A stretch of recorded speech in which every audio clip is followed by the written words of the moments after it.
20ರಿಂದ 30ರ ವಯಸ್ಸು ನಮ್ಮ ಜೀವನದ ಒಂದು ಇಂತಹ ಫೇಸ್ ಆಗಿರುತ್ತೆ. ಅಲ್ಲಿ ನಾವು ತುಂಬಾ ವಿಷಯಗಳನ್ನ ಕಲಿತೇವೆ, ಕೆಲವೊಂದನ್ನ ಪಡ್ಕೊಳ್ತೇವೆ, ಮತ್ತೆ ಅನೇಕ ಅಸೆಟ್ಸ್ ಸಂಪಾದನೆ ಮಾಡುತ್ತೇವೆ. ನೋಡಿ, ನಾವು ನಿರ್ಮಾಣ ಮಾಡಿದ ವೆಲ್ತ್ ಹಾಗೂ ನಮ್ಮ ಸ್ಪೆಂಡಿಂಗ್ ಹ್ಯಾಬಿಟ್ ನಾವು 40ರಿಂದ 50 ವರ್ಷದವರು ಆದಾಗ ನಮಗೆ ಒಳ್ಳೆಯ ರಿಟರ್ನ್ಸ್ ತಂದು ಕೊಡುತ್ತೆ. ಹೇಳಲಾಗುತ್ತೆ, ಹಣ ಸಂಪಾದನೆ ಮಾಡುವುದಕ್ಕಿಂತ ಕಷ್ಟ ಆಗಿರುತ್ತೆ ಹಣವನ್ನು ಜೋಪಾನವಾಗಿ ಇಡೋದು ಮತ್ತೆ ಸರಿಯಾಗಿ ಖರ್ಚು ಮಾಡುವುದು.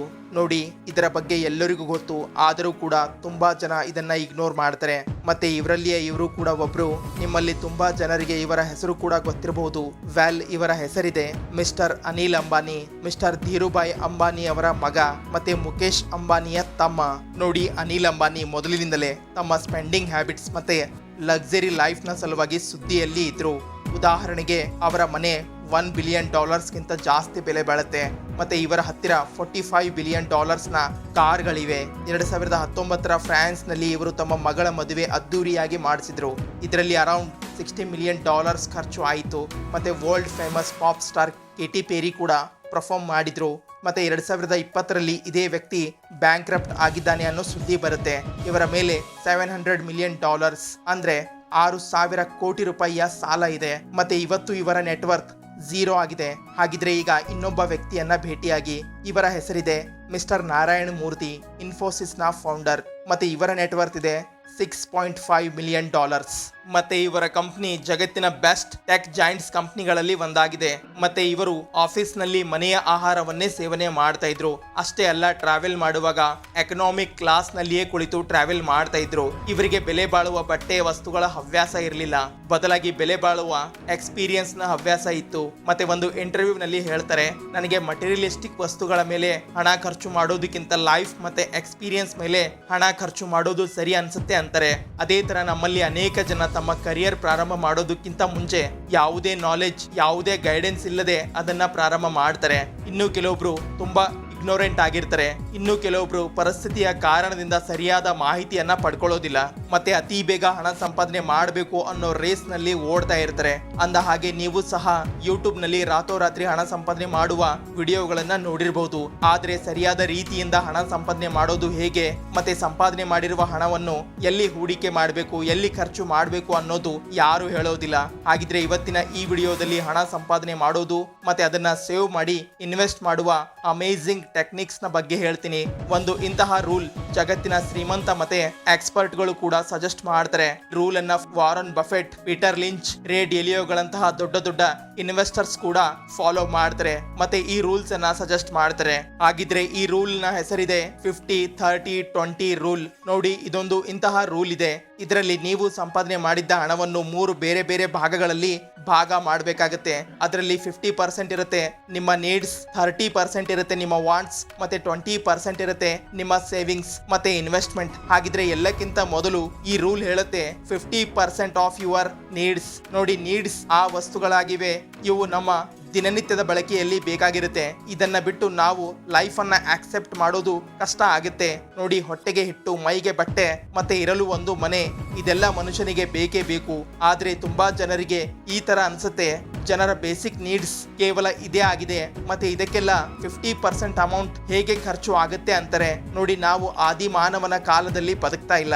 ಇವತ್ತಿನ ಕಾಲದಲ್ಲಿ ಬದುಕಲು ರೆಂಟ್, ಎಲೆಕ್ಟ್ರಿಸಿಟಿ ಮತ್ತೆ ನೀರು ಕೂಡ ಇಂಪಾರ್ಟೆಂಟ್ ಆಗಿದೆ. ದಿನನಿತ್ಯದ ಬಳಕೆಯ ದಿನಸಿ ವಸ್ತುಗಳು ಇಂಪಾರ್ಟೆಂಟ್ ಆಗಿವೆ. ನಿಮ್ಮ ಮಕ್ಕಳ ಮತ್ತೆ ನಿಮ್ಮ ತಂದೆ ತಾಯಿಯ ಖರ್ಚುಗಳು ಇಂಪಾರ್ಟೆಂಟ್ ಆಗಿವೆ. ಅದಕ್ಕೆ ತಮ್ಮ ಸಂಪಾದನೆಯ 50% ಭಾಗ ಇಲ್ಲಿ ಯುಟಿಲೈಸ್ ಮಾಡಬೇಕು. ಏಕೆಂದ್ರೆ ಈ ಎಲ್ಲಾ ವಸ್ತುಗಳು ನಮಗೆ ಅರ್ಜೆಂಟ್ಲಿ ಬೇಕಾಗಿರುತ್ತೆ. ಇವುಗಳಲ್ಲಿ ಏನಾದ್ರೂ ಮಿಸ್ ಆದ್ರೆ ನಿಮ್ಮ ಮೆಂಟಲ್ ಹೆಲ್ತ್ ಹಾಳಾಗುತ್ತೆ. ಅದಕ್ಕೆ 50% ಆಫ್ ಯುವರ್ ನೀಡ್ಸ್. ನಂತರ ಬರುತ್ತೆ 30% your wants and desires. Budgeting ಮಾಡುವ ನೆಕ್ಸ್ಟ್ ಸ್ಟೆಪ್ ಇದೆ ವಾಂಟ್ಸ್ ಅಂಡ್ ಡಿಸೈರ್ಸ್. ಇದರಲ್ಲಿ ನಾವು ನಮ್ಮ ಇನ್ಕಮ್ ನ 30% ಪಾರ್ಟ್ ಆ ಸ್ಥಾನದಲ್ಲಿ ಖರ್ಚು ಮಾಡಬೇಕು. ಅಲ್ಲಿ ನಮಗೆ ಸ್ಯಾಟಿಸ್ಫ್ಯಾಕ್ಷನ್ ಸಿಗ್ಬೇಕು, ಖುಷಿ ಸಿಗ್ಬೇಕು. ಅಂದ ಹಾಗೆ ಈ ಖರ್ಚುಗಳು ಅನ್ನೆಸೆಸರಿಗಳಾಗಿವೆ. ಆದರೆ ಈ ಎಕ್ಸ್ಪೆನ್ಸಸ್ ನಿಂದ ನಮಗೆ ಒಳ್ಳೆಯ ಎಕ್ಸ್ಪೀರಿಯನ್ಸ್ ಸಿಗುತ್ತೆ. ಇದರಲ್ಲಿ ಆ ಎಲ್ಲಾ ಎಕ್ಸ್ಪೆನ್ಸಸ್ ಬರುತ್ತೆ. ಇದರಿಂದ ನಮ್ಮ ಜೀವನ ಇನ್ನೂ ಜಾಸ್ತಿ ಎಂಜಾಯಬಲ್ ಮತ್ತೆ ಖುಷಿಯಿಂದ ತುಂಬಿ ಹೋಗುತ್ತೆ. ಉದಾಹರಣೆಗೆ movies, Netflix, travel expenses, gym membership ಇತ್ಯಾದಿ. ಈಗ ಅನೇಕ ಜನ ನಿಮಗೆ ಶ್ರೀಮಂತ ಆಗುವುದು ಇದ್ರೆ ಈ ಎಲ್ಲ ಅನ್ನೆಸೆಸರಿ ಖರ್ಚುಗಳನ್ನ ಕಡಿಮೆ ಮಾಡಿ ಫ್ರೂಗಲ್ ಲೈಫ್ ಬದುಕಿ ಅಂತಾರೆ. ಆದ್ರೆ ನಾನ್ ನಿಮ್ಗೆ ಇದೆಲ್ಲ ಹೇಳೋದಿಲ್ಲ. ನೋಡಿ, ಜೀವನ ಬದುಕುವ ಅವಕಾಶ ಒಂದೇ ಸಲ ಸಿಗುತ್ತೆ. ಮತ್ತೆ ನಿಮ್ಮ ಯೌವನದ ವಯಸ್ಸು ಗೋಲ್ಡನ್ ಇಯರ್ಸ್ದು ಆಗಿರುತ್ತೆ. ಆಗ ನಮ್ಮ ಹತ್ತಿರ ಸ್ಟ್ರೆಂತ್, ಸ್ಟೆಬಿಲಿಟಿ, ಫೈನಾನ್ಸ್ ಇರುತ್ತೆ.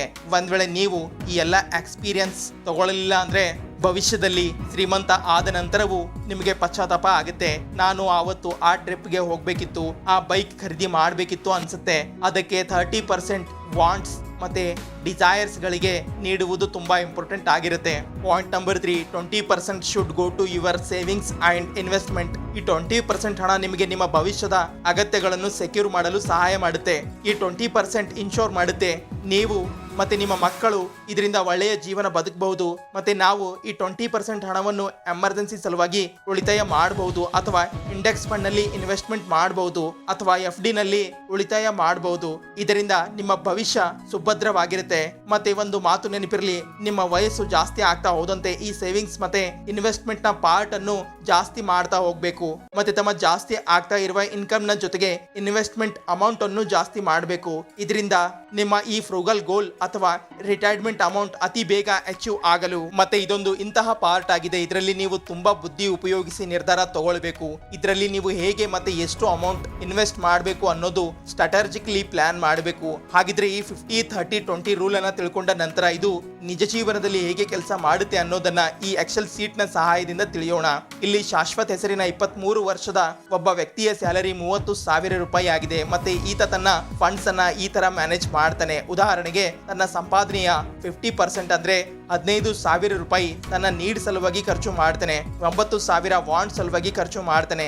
ಇಲ್ಲಿ ಆತ ಶಾಪಿಂಗ್ ಸಲುವಾಗಿ, ನೆಟ್ಫ್ಲಿಕ್ಸ್, ಜಿಮ್ ಇತ್ಯಾದಿ ಸಲುವಾಗಿ ಅದನ್ನ ಖರ್ಚು ಮಾಡ್ತಾನೆ. ಮತ್ತೆ ಉಳಿದ 6,000 ರೂಪಾಯಿ ಆತ ಇನ್ವೆಸ್ಟ್ ಮಾಡ್ತಾನೆ. ಮತ್ತೆ ಹೇಗೆ ಆತನ ಏಜ್ ಮತ್ತೆ ಸ್ಯಾಲರಿ ಇನ್ಕ್ರೀಸ್ ಆಗ್ತಾ ಹೋಗುತ್ತೆ ಹಾಗೆ ಆತನ ಇನ್ವೆಸ್ಟ್ಮೆಂಟ್ ಅಮೌಂಟ್ ಕೂಡ ಜಾಸ್ತಿ ಮಾಡಬೇಕಾಗುತ್ತೆ. ಹಾಗಿದ್ರೆ ಈ ಎಮರ್ಜೆನ್ಸಿ ಫಂಡ್ ಯಾವುದೇ ಒಬ್ಬ ವ್ಯಕ್ತಿ ಟಾರ್ಗೆಟ್ ಅಮೌಂಟ್ ವರೆಗೆ ಅಷ್ಟೇ ಸಂಗ್ರಹ ಮಾಡ್ತಾನೆ. ಉದಾಹರಣೆಗೆ 3 ಲಕ್ಷ ಅಥವಾ 4 ಲಕ್ಷದವರೆಗೆ.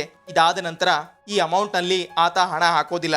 ಮತ್ತೆ ಆಗ ಇದೇ ಬೆಸ್ಟ್ ಆಯ್ಕೆ ಆಗಿರುತ್ತೆ. ಸ್ಟಾಕ್ ಮಾರ್ಕೆಟ್ ನಲ್ಲಿ, ಇಂಡೆಕ್ಸ್ ಫಂಡ್ ನಲ್ಲಿ ಅಥವಾ ಮ್ಯೂಚುವಲ್ ಫಂಡ್ ನಲ್ಲಿ ಇನ್ವೆಸ್ಟ್ಮೆಂಟ್ ಮಾಡುವುದು. ಇದರಲ್ಲಿ ಸಣ್ಣ ಪ್ರಮಾಣದ SIP ಅಮೌಂಟ್ ನಿಂದ ಕಂಪೌಂಡ್ ಆಗಿ ಒಳ್ಳೆಯ ರಿಟರ್ನ್ಸ್ ತಂದು ಕೊಡುತ್ತೆ. ಹಾಗಿದ್ರೆ ಈಗ ಪ್ರಶ್ನೆ ಇರೋದು, ಹೌ ಟು ಅಪ್ಲೈ 50-30-20 ರೂಲ್ ಅಂದ ಹಾಗೆ ಈ ಹಿಂದೆ ನಾನು ನಿಮ್ಗೆ ಒಂದು ಉದಾಹರಣೆ ನೀಡಿದ್ದೆ. ನಿಮ್ಮ 30,000 ಇನ್ಕಮ್ ಇದ್ರೆ ಇದನ್ನ ಅಪ್ಲೈ ಮಾಡುವುದು ಹೇಗೆ ಅನ್ನೋದು. ಆದ್ರೆ ಪ್ರತಿಯೊಬ್ಬ ವ್ಯಕ್ತಿಯ ಇನ್ಕಮ್ ಬೇರೆ ಬೇರೆ ಆಗಿರುತ್ತೆ.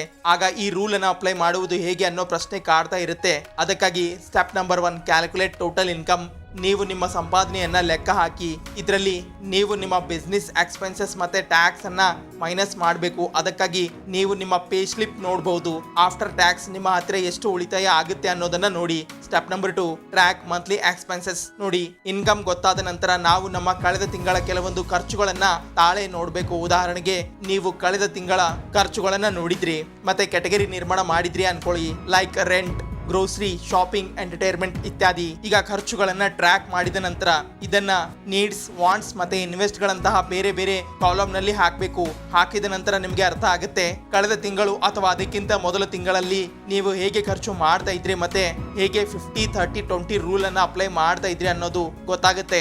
Step number 3, apply 50-30-20 rule. ಮತ್ತೊಮ್ಮೆ ನೀವು ನಿಮ್ಮ ಖರ್ಚುಗಳನ್ನ ಟ್ರ್ಯಾಕ್ ಮಾಡಿದ್ರಿ, ಆಗ ನಿಮ್ಗೆ ಅರ್ಥ ಆಗುತ್ತೆ ನೀವು ಸರಿಯಾಗಿ ಈ ರೂಲ್ ಅನ್ನ ಫಾಲೋ ಮಾಡ್ತಾ ಇದ್ದೀರಾ ಅಥವಾ ಇಲ್ಲ ಅನ್ನೋದು. ಮತ್ತೆ ಯಾವಾಗ ನಿಮಗೆ ಅರ್ಥ ಆಗುತ್ತೆ ಜಾಸ್ತಿ ದುಡ್ಡು ನಿಮ್ಮ ವಾಂಟ್ ಸಲುವಾಗಿ ಖರ್ಚು ಆಗ್ತಾ ಇದೆ ಅನ್ನೋದು, ಆಗ ಆದಷ್ಟು ಈ ಖರ್ಚು ಅನ್ನ ಕಡಿಮೆ ಮಾಡಿ ಮತ್ತೆ ಆದಷ್ಟು ಬೇಗ ಸೇವಿಂಗ್ಸ್ ಮಾಡಲು ಅಥವಾ ಇನ್ವೆಸ್ಟ್ಮೆಂಟ್ ಮಾಡಲು ಪ್ರಾರಂಭ ಮಾಡಿ. ನೋಡಿ, ಶ್ರೀ ನಾರಾಯಣ ಮೂರ್ತಿ ಅವರ ಹಾಗೆ ಅನಗತ್ಯ ಖರ್ಚು ಕಡಿಮೆ ಮಾಡಿ, ಬಜೆಟಿಂಗ್ ಮಾಡಿ ಮತ್ತೆ ತಮ್ಮ ಎಕ್ಸ್ಪೆನ್ಸಸ್ ಗಳನ್ನ ಟ್ರ್ಯಾಕ್ ಮಾಡಿ. ಮತ್ತೆ ನೆನಪಿರ್ಲಿ, ಶ್ರೀಮಂತ ವ್ಯಕ್ತಿ ಹಣ ಸಂಪಾದನೆ ಮಾಡೋದೇ ಅಲ್ಲ, ಬದಲಾಗಿ ಅದನ್ನ ಹೇಗೆ ಮ್ಯಾನೇಜ್ ಮಾಡಬೇಕು ಅನ್ನೋದು ಅವನಿಗೆ ಗೊತ್ತಿರುತ್ತೆ. ಹಾಗಿದ್ರೆ ಈ ವಿಡಿಯೋ ಇಲ್ಲಿಗೆ ಮುಕ್ತಾಯ ಆಗುತ್ತೆ. ಈ ವಿಡಿಯೋ ಬಗ್ಗೆ ನಿಮ್ಮ ಅನಿಸಿಕೆ ಏನೇ ಇದ್ರು ಕಮೆಂಟ್ಸ್ ಮೂಲಕ ತಿಳಿಸಿ. ಹಾಗೆ ಚಾನಲ್ ಅನ್ನ ಸಬ್ಸ್ಕ್ರೈಬ್ ಮಾಡಿ, ಇನ್ಸ್ಟಾ ಪೇಜ್ ಅನ್ನು ಫಾಲೋ ಮಾಡಿ. ಬಾಯ್ ಬಾಯ್.